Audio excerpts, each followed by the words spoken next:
Guys, my name is Nonima Tigela. Welcome to my YouTube channel. Ladies and gentlemen, so today I want us to talk about whether the case was built on evidence or investigative shortcuts. That is what we are interested in. So, guys, I want us to have a discussion in one of the most important, this is one of the most important discussions we have ever had in this channel because Sana, there's a lot that is going on when it comes to the Senzo Meyiwa matter. For years, us South Africans have been told that the five accused sitting in the court are responsible for the Senzo Meyiwa murder, but after listening to years of testimony, one uncomfortable question refuses to go away. Did investigators build a case based on hard evidence? Or did they build a case and then go looking for evidence to support it? What's going on here? So today we are doing a deep dive into the cold case unit investigation exactly as it has unfolded inside the courtroom of Judge Rata Mokgwatleng. And I must warn you, some of the issues raised during testimony are serious, very, very serious, Kesana. Let's get into it. Now, point number one, a big question the court cares about. Ne? Many people think a murder trial is about emotions. It is not. A criminal court asks one question only. Can the state prove beyond reasonable doubt that each accused person committed the offense that they are charged for? That is number one. Not as a group, not through suspicion, not through rumors. Each accused person must be individually linked to the crime through admissible evidence. That is the standards of law in South Africa. And this is where the investigation faces its biggest challenge. Yebo, because you need to put things out there and make them make sense. All right. Secondly, associations. All right. Association is not guilt. Ne? Throughout the trial, the state has attempted to show that some of the accused knew one another. That is not important, Gesana, when it comes to you can't put them in the crime scene, all of them at once. It doesn't matter. Hostels, photographs, cell phone contacts, associations. But here is the one problem. Here is the problem. Okay? Knowing somebody is not a crime anywhere in the world. That cannot be a crime. Otherwise, we would be criminals, all of us in the world. Being photographed with someone is not proof of murder also, especially if you did not see us with the same person that is killed. Okay? Having somebody's number in your phone is not proof of murder. Do you understand? The court will ultimately have to ask questions. What exactly did each accused do? All right. Where is the evidence placing each accused person at the murder crime scene? Okay. Where is the evidence proving they all participated and were busy helping each other? Where is the evidence proving common purpose when it comes to this? Did any of these accused have something that they say, yeah, because of this, we are saying they work together? That distinction is very crucial because the South African courts convict on evidence, not on associations. You can't be associating people, the next thing you want them to be convicted. Otherwise, people's brothers and sisters and parents would be in prison with their loved ones, if that was the case. All right. Thirdly, the confession battle, there is a huge deal. This is a huge deal. There is a huge problem here. One of the most controversial parts of this trial has been the alleged confession evidence. Okay, confessions can be very powerful evidence, but only if they are obtained lawfully. Yes. The defense has repeatedly challenged aspects surrounding arrest, detention, and the circumstances under which statements were obtained. Why does this matter? Because if a court finds that a confession was improperly obtained, the confession may be excluded.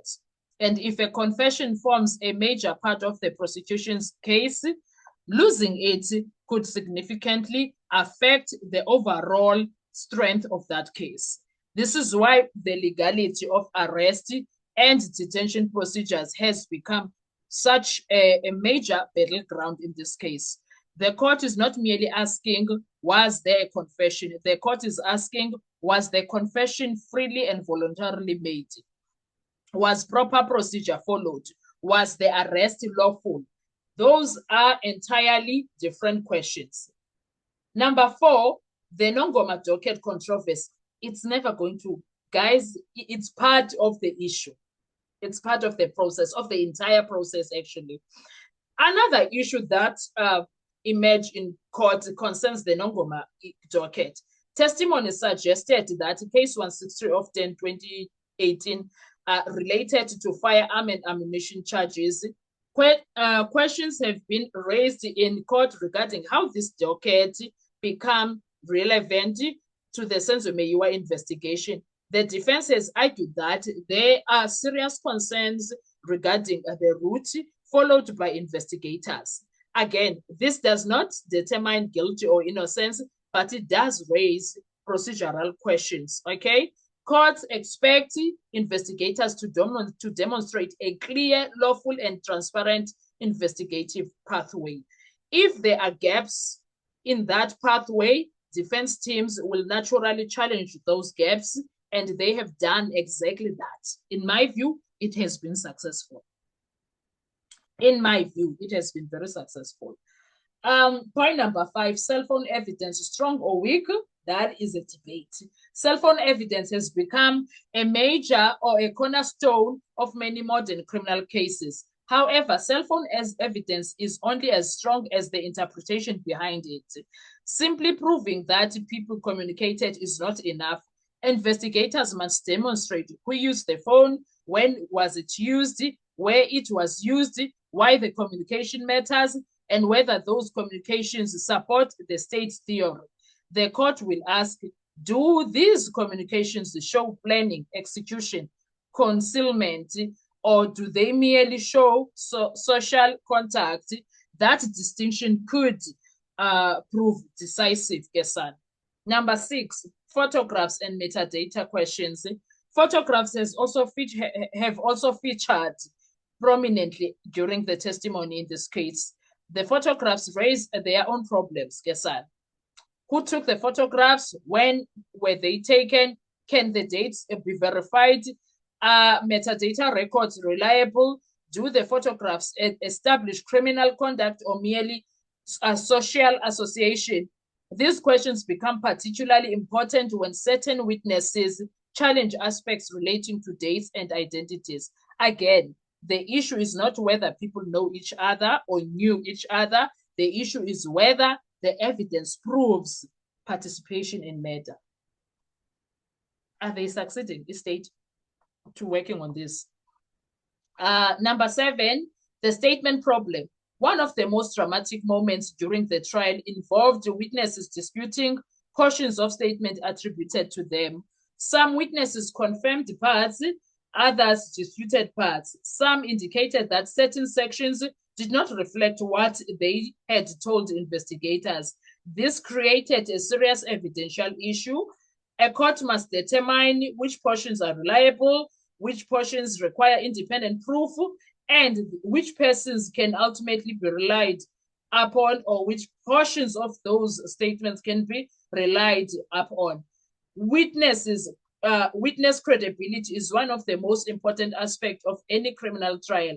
If a witness distances themselves from critical portions of a statement, the prosecution faces additional challenges. Number 8, the common purpose question. The prosecution's case ultimately depends heavily on the doctrine of common purpose. In simple terms, did these individuals act together in furtherance of criminal enterprise? But common purpose requires proof. The court must be satisfied that accused persons intentionally associated themselves with the criminal conduct. This requires evidence. It requires reliable evidence also.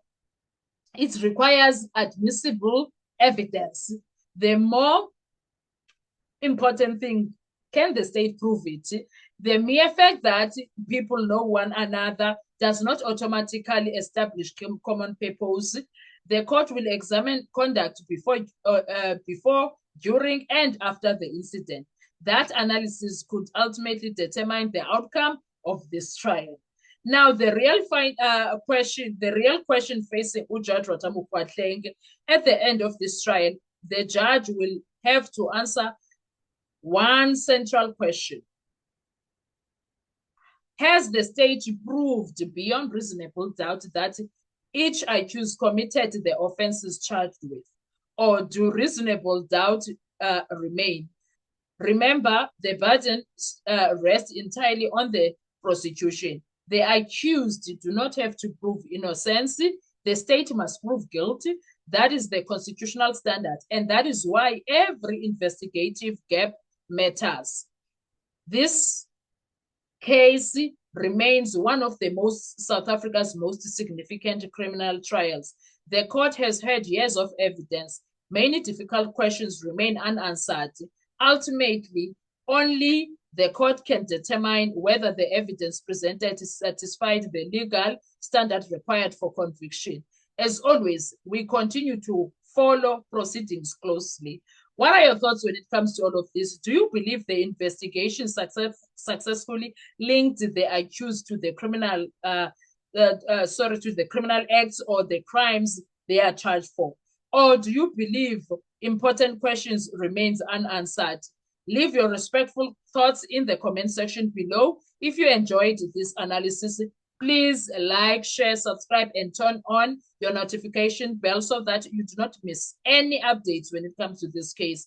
Thank you for watching the Noni M podcast. I'll see you on our next video. Bye-bye.